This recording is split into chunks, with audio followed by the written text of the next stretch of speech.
Si vous n'aimez pas votre vie, rentrez chez vous, ayez une réunion avec vous-même et pensez à ce à quoi vous avez pensé. Au lieu de blâmer d'autres pour tout le reste, ayez une réunion avec vous-même et demandez-vous juste s'il n'est pas temps de vous débarrasser de vos pensées puantes.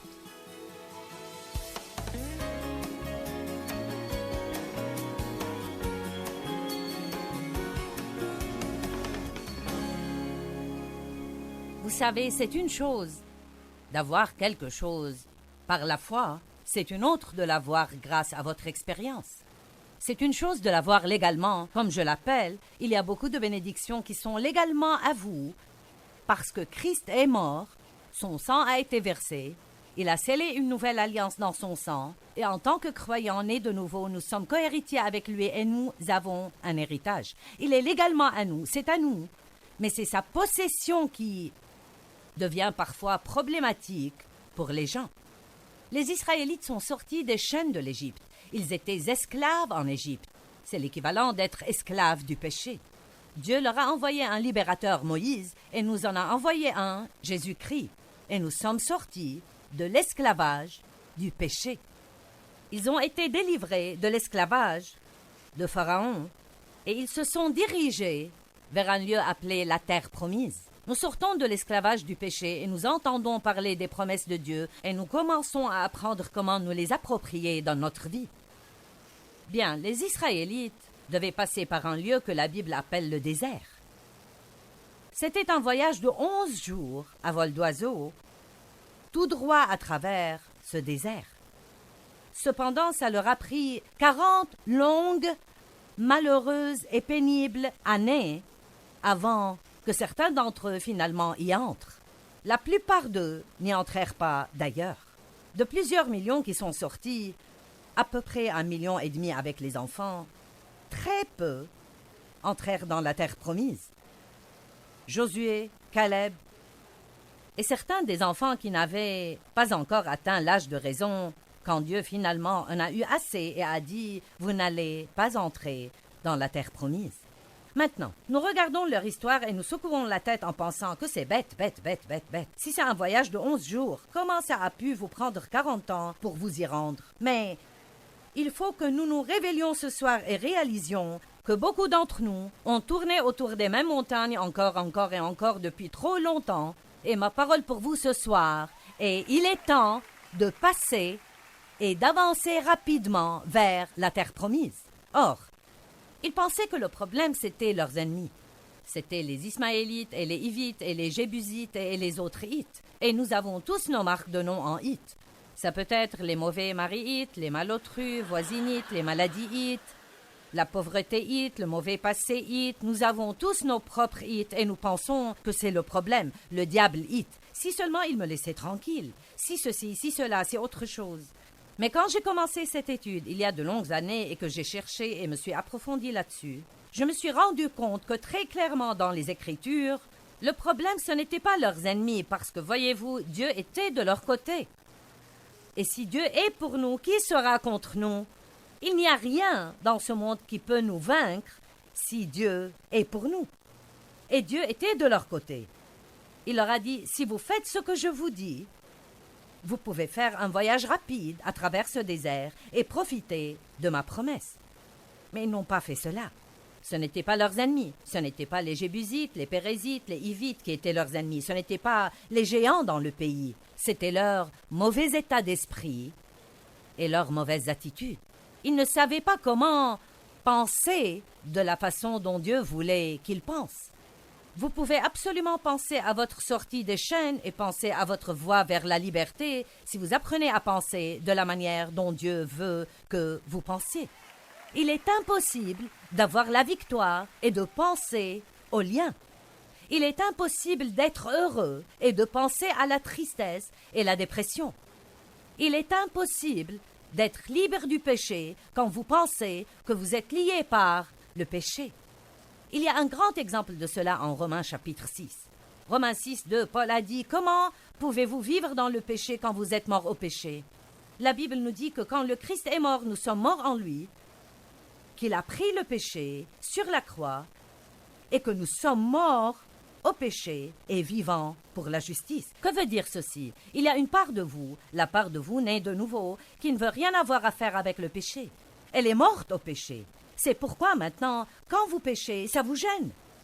Avant d'être né de nouveau, ça ne vous gênait pas, vous vous en moquiez. Vous aimiez ça, vous l'appréciez. Mais une fois que vous êtes né de nouveau, vous avez une nouvelle batterie de problèmes parce que vous ne pouvez plus pécher confortablement. Ça vous rend malheureux. Donc il y a une part de vous qui ne veut pas pécher. Cependant, vous continuez d'avoir avec vous la chair, des pensées non renouvelées, des émotions hors de contrôle et une volonté butée qui a besoin d'être travaillée par Dieu et le Saint-Esprit. C'est ça en fait votre désert. Notre âme qui n'est pas encore renouvelée par la parole est notre désert. Nous devons apprendre comment laisser Dieu, qui est dans notre esprit, envahir notre âme. Il ne veut pas vivre seulement dans cette petite place de l'esprit. Il veut être dans vos pensées, dans vos émotions, dans votre volonté, dans vos finances, dans vos relations, dans vos distractions. Et il veut finalement être vu à travers vous comme une lumière éclatante afin que le monde dise « Cette personne a quelque chose que je veux ». Que quelqu'un rende gloire à Dieu.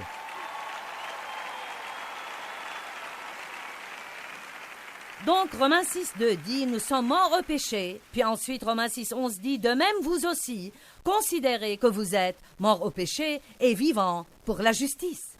Le verbe « considérer » ici indique un processus de vos pensées. Donc, vous pourriez dire qu'en Romains 6,2, il est dit « Vous êtes morts au péché ».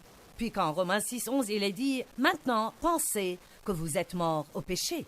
Croyez que vous êtes morts au péché. » Donc nous disons « Je suis mort au péché » et chantons des chants disant que nous sommes libres en Christ et pas que nous avons peur du péché. Nous disons que nous sommes dépendants, je ne peux pas surmonter ça, c'est difficile, je ne peux pas me débarrasser de ceci et nous restons prisonniers dans cette zone déserte. Nous devons commencer à penser comme Dieu pense et dire ce que Dieu dit et ça va nous faire prendre le chemin le plus court à travers le désert et commencer à vivre dans les promesses de Dieu. Vous pouvez contrôler vos pensées avec l'aide de Dieu, beaucoup d'aide du Saint-Esprit, en vous appuyant beaucoup sur le Saint-Esprit. Vous pouvez contrôler vos pensées, mais pas tant que vous n'apprenez pas à faire un inventaire de vos pensées. Je peux l'appeler penser à ce à quoi vous êtes en train de penser. Où va la tête? L'homme suit.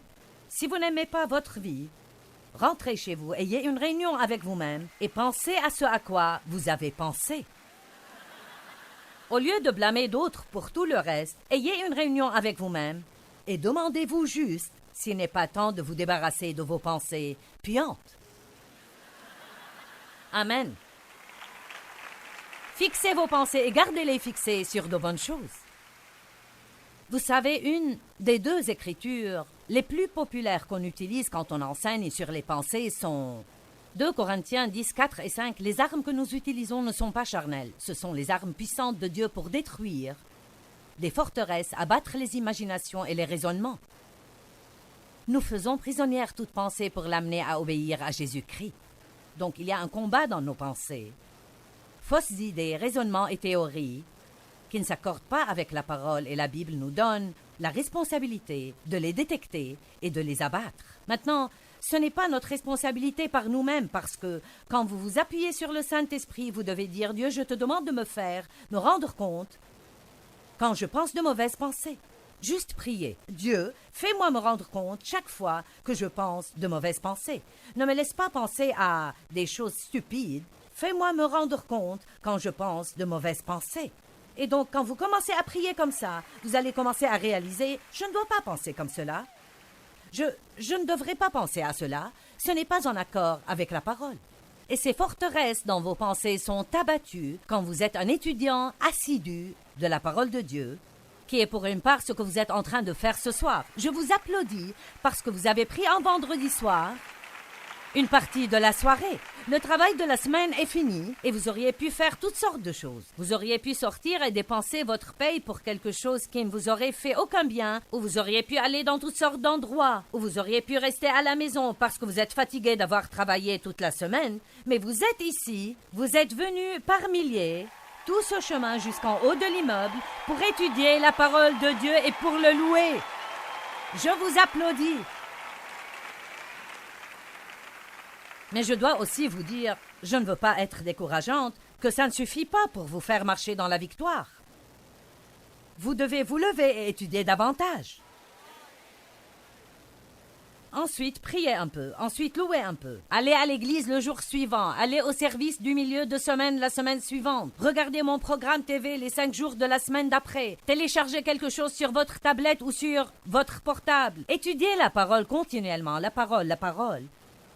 Et bientôt, vous allez penser d'une façon complètement différente. Romains 12:2. Ne vous conformez pas à ce monde-ci, mais soyez transformés, complètement changés par le renouvellement de votre intelligence pour discerner quelle est la volonté de Dieu, ce qui est bien, qui lui est agréable et parfait. Merci, je vous aime aussi. Jérémie chapitre 4, verset 14 dit « Jusqu'à quand resteras-tu habillé par de mauvaises pensées ?» J'aime ça. Jérémie 4, 14 « Jusqu'à quand resteras-tu habité par de mauvaises pensées ?»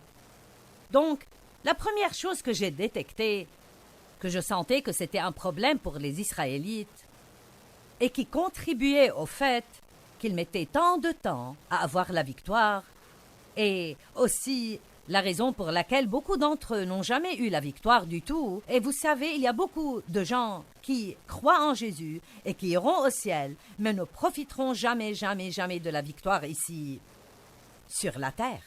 Le savez-vous? Vous pouvez aller au ciel sans victoire.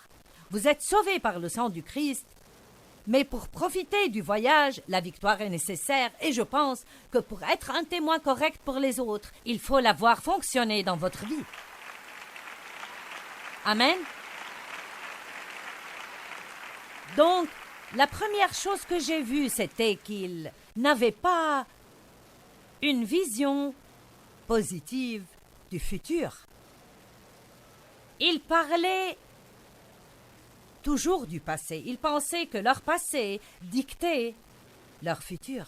Et je suis ici pour vous dire que peu importe ce qui vous est arrivé dans le passé, peu importe ce qui se passe dans votre vie maintenant, cela n'a pas le pouvoir de vous empêcher d'avoir un futur extraordinairement génial si vous apprenez à regarder dans l'esprit. La Bible dit en Isaïe 11 que Jésus ne regardait ni ne décidait des choses qu'il entendait de ses oreilles et voyait de ses yeux.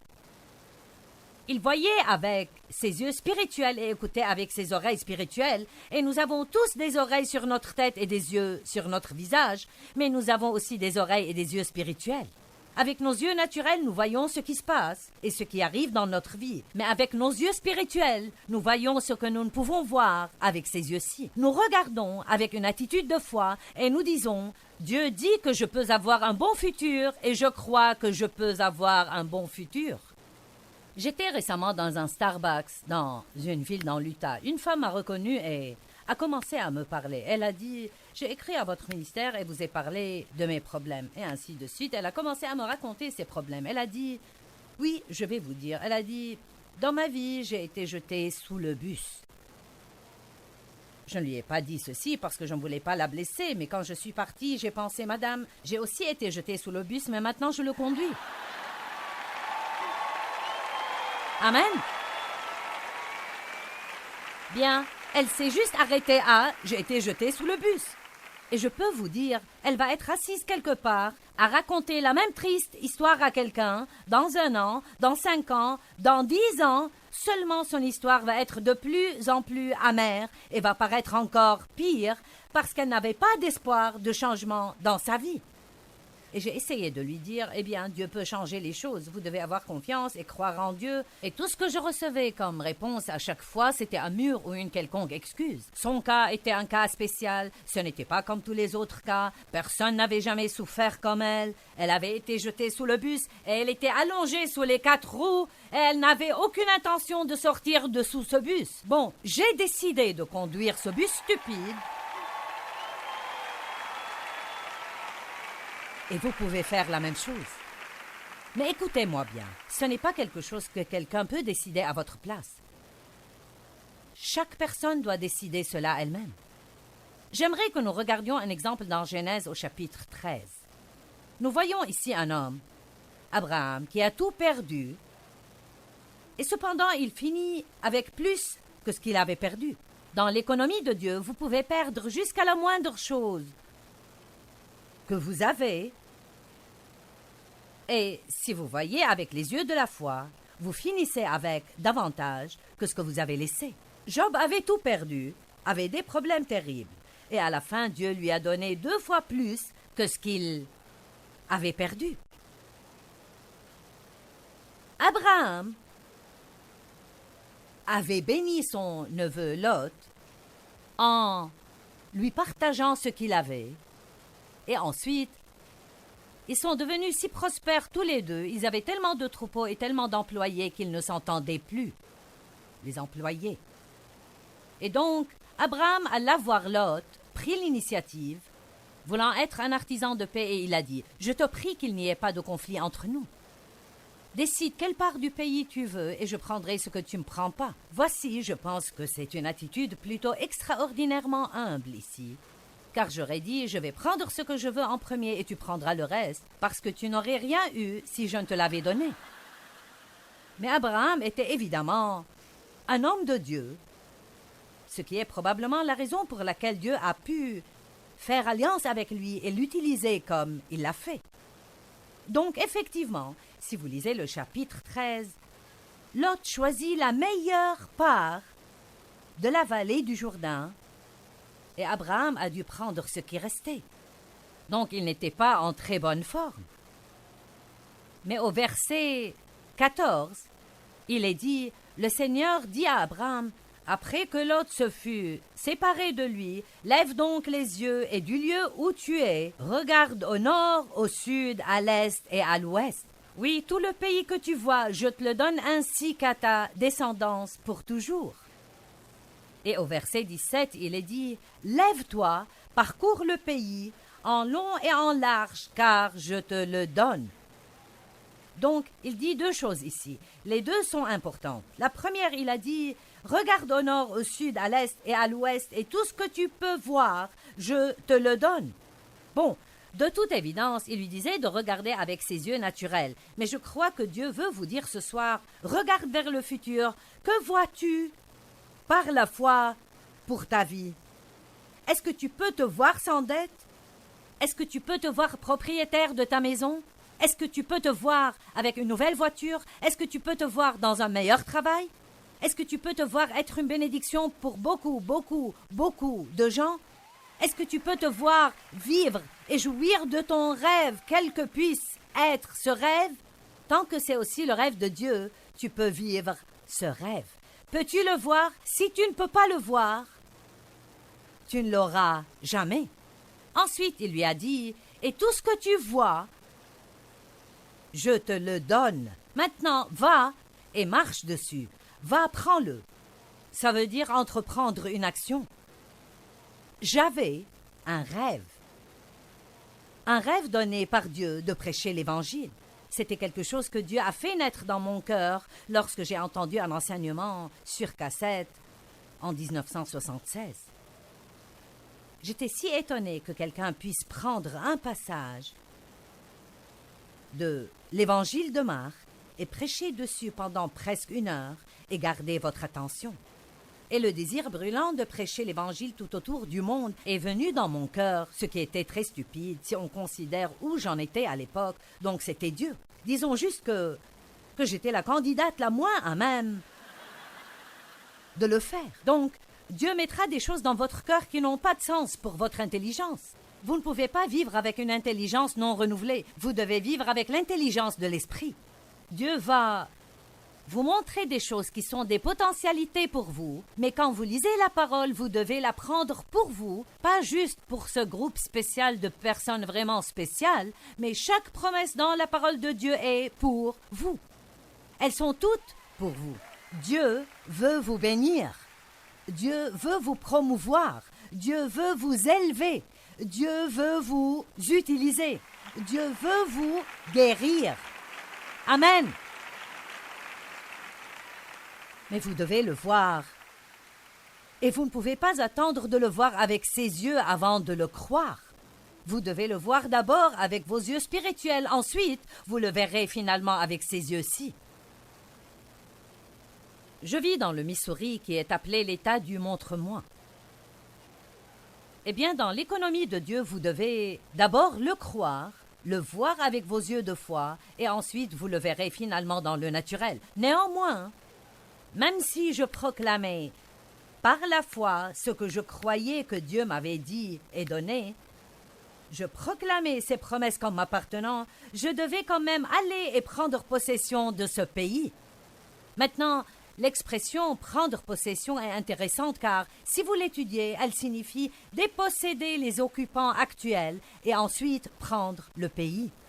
Donc, il y avait des ennemis dans la terre promise et ils ne voulaient pas s'occuper des ennemis. Donc les Israélites n'y entraient pas. Ils continuaient juste d'errer encore et encore en attendant que Dieu fasse quelque chose avec les ennemis avant d'entrer et de prendre ce que Dieu leur avait dit de prendre. Bon, voilà un point intéressant. En fait, en 2 ans, ils étaient arrivés à la frontière de la terre promise. Et si je vous emmène à Deutéronome chapitre 1, ce que je vais faire maintenant, allons à Deutéronome 1. Deutéronome chapitre 1, verset 20. Je vous ai dit, vous voici, arrivés près de la région montagneuse des Amorites que notre Dieu nous donne. C'est Moïse qui dit cela. Vois, le Seigneur ton Dieu t'a remis le pays. Monte, prends-en possession, comme le Seigneur, le Dieu de tes pères, te l'a promis. Ne crains pas, ne te laisse pas abattre. Alors vous êtes tous venus à moi et vous m'avez dit, envoyons donc des hommes devant nous. Ils feront pour nous une reconnaissance du pays ainsi qu'un rapport sur le chemin où nous devrons monter et sur les villes où nous arriverons. Cela m'a paru bon et j'ai pris parmi vous 12 hommes et je les ai envoyés. Ce sont les 12 espions qui sont entrés faire une reconnaissance dans la terre promise. Et effectivement, le verset 25 dit, ils y ont cueilli des fruits du pays et nous les ont rapportés. Ils nous ont déclaré, le pays que le Seigneur notre Dieu va nous donner est un bon pays. Regardez le verset 26. Pourtant, vous vous êtes révoltés contre les commandements de votre Dieu en refusant d'y aller. Je n'ai pas le temps de tout lire, mais plus loin.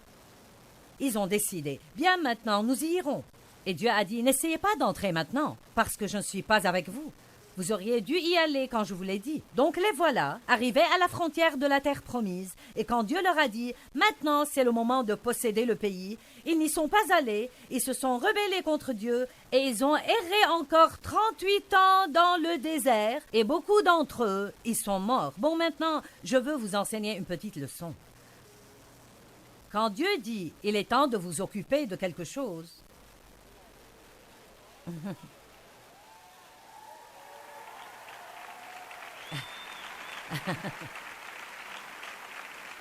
quand Dieu vous dit de vous occuper de quelque chose, il y a une onction pour le faire à ce moment-là.